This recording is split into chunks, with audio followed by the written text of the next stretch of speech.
Jadi untuk materi yang akan kita pelajari di hukum perdata lanjutan ini kita akan mempelajari materi dari rencana pembelajaran semester untuk hukum perdata lanjutan.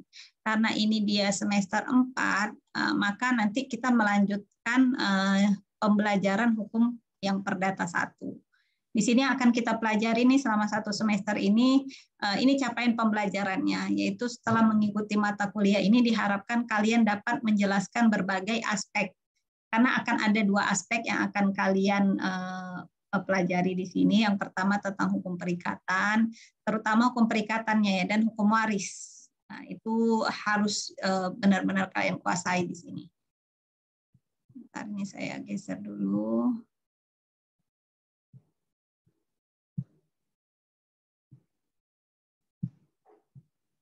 Nah, ini ke bawah lagi ya. Nah, ini akan kita pelajari bagaimana menjelaskan aspek dalam hukum perdata. Makanya untuk hukum perdata, hukum perikatan yang di awal-awal saya nggak ngejelaskan lagi ya. Jadi kita sudah masuk kepada yang berkaitan dengan jenis-jenis kontrak atau perjanjian yang ada di dalam buku 3. Tapi pengertian misalnya perjanjian apa, asas-asas itu sudah ada kalian dapatkan di hukum perdata 1. Jadi di hukum perdata lanjutan ini kita akan melanjutkanlah materi-materi yang sudah ada dalam hukum perdata 1. Apa aja yang akan kita jelaskan? Nantinya kita akan menjelaskan bagaimana perjanjian bernama dulu, yaitu mulai dari jual beli.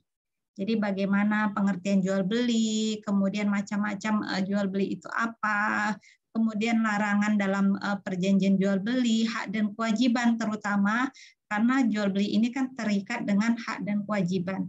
Ada hak dan kewajiban penjual, ada hak dan kewajiban pembeli. Kemudian kapan peralihan dari jual beli itu terhadap peralihan hak miliknya itu kapan terjadinya. Kemudian bagaimana proses penyerahannya. Bagaimana risikonya? Nah, memang jual beli ini kita akan 2 kali pertemuan. Itu karena apa? Karena memang agak lebih banyak materi jual beli dibandingkan dengan yang lain. Karena ini yang paling banyak terjadi di sekitar kita. Setiap hari kalau kita lihat nih di dunia, ini pasti setiap detiknya terjadi jual beli. Nah, jadi ada perjanjian itu kan tidak mesti dia secara tertulis, lisan juga dikatakan dia perjanjian. Jadi jual beli yang terjadi misalnya jual beli online, jual beli yang dilakukan misalnya kalian ke warung, membeli sesuatu, maka itu sudah terikat sebenarnya dengan perjanjian jual beli. Makanya nantinya kalian harus tahu hak dan kewajiban apa yang ada di dalam perjanjian jual beli. Nah, jadi nanti kalau apalagi kalau jual beli hal-hal yang mungkin dia yang harganya bisa dikatakan besar, itu kan harus ada buktinya. Jadi supaya bisa kalian kalau terjadi pelanggaran terhadap hak itu, kalian bisa menuntut kalau punya bukti dari setiap hubungan hukum. Nah, jadi kalau bisa itu punya bukti. Kemudian yang kedua, setelah menjelaskan jual beli, nanti kita masuk untuk menjelaskan tentang perjanjian tukar menukar. Jadi jadi kalau tukar menukar ini di dalam hukum adat itu namanya barter. Nah, jadi ada penukaran antara barang dengan barang. Nah, kalau jual beli tadi adalah penukaran barang dengan uang. Nah, dia berbeda, makanya kita harus tahu karakter setiap perjanjian itu apa. Jual beli, tukar menukar, sewa menyewa itu berbeda karakter perjanjiannya. Jadi nanti kita akan melihat nih karakter setiap perjanjian ini apa, hak dan kewajibannya bagaimana, supaya kalau nanti kalian belajar hukum acara terutama untuk mempertahankan hak dan kewajiban ini, kalian sudah tahu dasar tentang hak dan kewajiban. Oh ini ternyata ini hak pembeli nih, oh ini hak penjual nih, sehingga kalian bisa menuntut. Nah, kalau ada hak yang dilanggar. Itu untuk pertemuan selanjutnya nanti juga akan dibahas tentang sewa menyewa. Nah, sewa menyewa. Jadi sewa menyewa ini kan banyak nih. Misalnya rental mobil itu kan sewa menyewa. Sewa menyewa rumah, sewa menyewa kamar kos misalnya. Itu semua ada hubungan hukumnya, ada hak dan kewajibannya. Dan diatur juga di dalam Kitab Undang-Undang Hukum Perdata atau Bergeleh Wetboek BW. Jadi itu kalian semua harus tahu juga mengenai pengaturan tentang perjanjian sewa menyewa ini. Nah, jadi kalau misalnya barangnya musnah atau barangnya itu sebagian musnah, bagaimana perjanjiannya? Nah, jadi ada hal-hal yang diatur.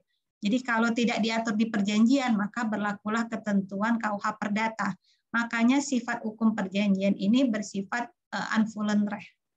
Jadi hukum yang mengatur. Kalau para pihak sudah mengatur, maka dengan baik, bisa sesuai dengan kesepakatan yang ada, nggak ada yang keberatan, maka perjanjian itu berlaku sebagai undang-undang. Bagi mereka yang membuatnya itu pasal 1338 KUH Perdata. Jadi sepanjang sepakat, karena kan salah satu syarat membuat perjanjian itu adalah sepakat dari para pihak. Asas konsensualisme ada di dalamnya. Nah, jadi dengan adanya kesepakatan, itu maka perjanjian itu ya berlaku sebagai undang-undang. Tapi kalau tidak sepakat, itulah yang kemudian tidak mungkin lahir perjanjian. Nah, itu dia. Jadi kalau tadinya sepakat, kemudian para pihak melanggar kesepakatan, itulah terjadinya wan prestasi.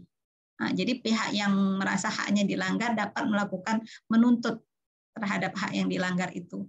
Kemudian nanti kita akan juga membahas nih terkait mengenai perjanjian hibah. Nah, kalau di dalam KUH Perdata ada perjanjian hibah. Kemudian ada lagi perjanjian pinjam meminjam. Nanti lihat pinjam meminjam dengan perjanjian kredit. Nah, itu dua hal yang berbeda. Yang satu dia perjanjian yang bernama, yang satu perjanjian tidak bernama. Nah, nanti pengaturannya juga ada berbeda. Tapi ingat, seluruh perjanjian itu tunduk kepada Kitab Undang-Undang Hukum Perdata. Ingat, dasar hukumnya apa? Pasal 1319 BB. Bahwa semua perjanjian, baik yang bernama maupun yang tidak bernama itu, dia harus tunduk kepada Kitab Undang-Undang Hukum Perdata. Jadi sumbernya itu, makanya kalau kalian tidak memahami Kitab Undang-Undang Hukum Perdata ini, maka akan sulit nantinya kalian untuk menegakkan hak dan kewajiban ini. Nah, mau dia kontrak jenis apapun, termasuk leasing, kemudian modal ventura, kontrak kredit, yang lain-lain lah yang kalian kenal. Nah, jadi ini nanti kita akan bahas. Jadi pinjam peminjam, ada lagi selain peminjam meminjam itu pinjam pakai. Nah, jadi kalau untuk yang hukum benda ini saya rasa itu di hukum perdata 1 sudah. Tapi nanti kita akan menghabiskan tentang untuk yang perikatan dulu karena ada perdamaian, pemberian kuasa, itu perjanjian. Nah, itu semua yang dikatakan perjanjian. Itu akan kita selesaikan untuk 7 pertemuan sebelum mid semester. Setelah mid semester, barulah kita masuk kepada hukum waris menurut BW. Jadi di dalam hukum waris menurut BW itu berbeda dengan hukum waris menurut hukum adat, berbeda dengan hukum waris menurut hukum Islam. Jadi tapi dia hukum waris menurut Kitab Undang-Undang Hukum Perdata atau yang disebut dengan Bergelih Wetboek. Jadi karena sistemnya berbeda. Nah, nanti kalian harus mempelajari juga sistem hukum waris menurut BW. Kemudian di dalam hukum waris menurut BW ini nanti ada golongan ahli waris. Jadi cara mewaris menurut hukum waris BW ini ada 2. Ada yang dikatakan mewaris secara ab intestato, yaitu mewaris menurut undang-undang. Ada juga mewaris berdasarkan wasiat. Nah, jadi nanti kalian bisa di sini terhadap 2 ini akan kita pelajari yang mana dia ahli waris ab intestato, yang mana dia ahli waris berdasarkan wasiat, dan berapa bagiannya. Kemudian masuk ke kasus-kasusnya. Jadi setiap kita belajar golongan ahli waris, itu ada nanti tes-tes soal-soal yang harus kalian kerjakan untuk menyelesaikan terkait dengan pembagian harta warisan menurut Kitab Undang-Undang Hukum Perdata. Kemudian selanjutnya juga kita juga akan membahas tentang pewarisan terhadap anak luar kawin. Nah, jadi di dalam hukum waris BW nanti kita akan mengkaitkan dengan putusan Mahkamah Konstitusi tentang status hukum anak nih. Jadi kalau di dalam Kitab Undang-Undang Hukum Perdata, status hukum anak itu ada 2, yaitu yang pertama anak yang sah, yaitu anak yang dilahirkan dari perkawinan yang sah, dan anak yang luar kawin atau yang tidak dilahirkan dari perkawinan yang sah, tapi syaratnya harus diakui.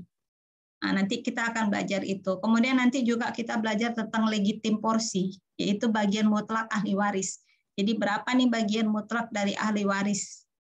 Jadi ahli waris yang tidak bisa dihindarkan lah karena adanya wasiat dan sebagainya. Jadi dia tetap bisa memperoleh perlindungan terhadap bagian tertentu.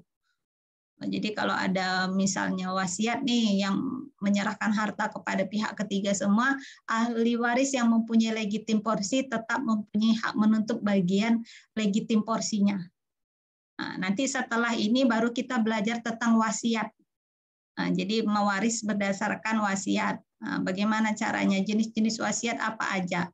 Wasiat itu apa? Jadi itu macam-macamnya bagaimana itu akan kita pelajari untuk hukum perdata lanjutan ini.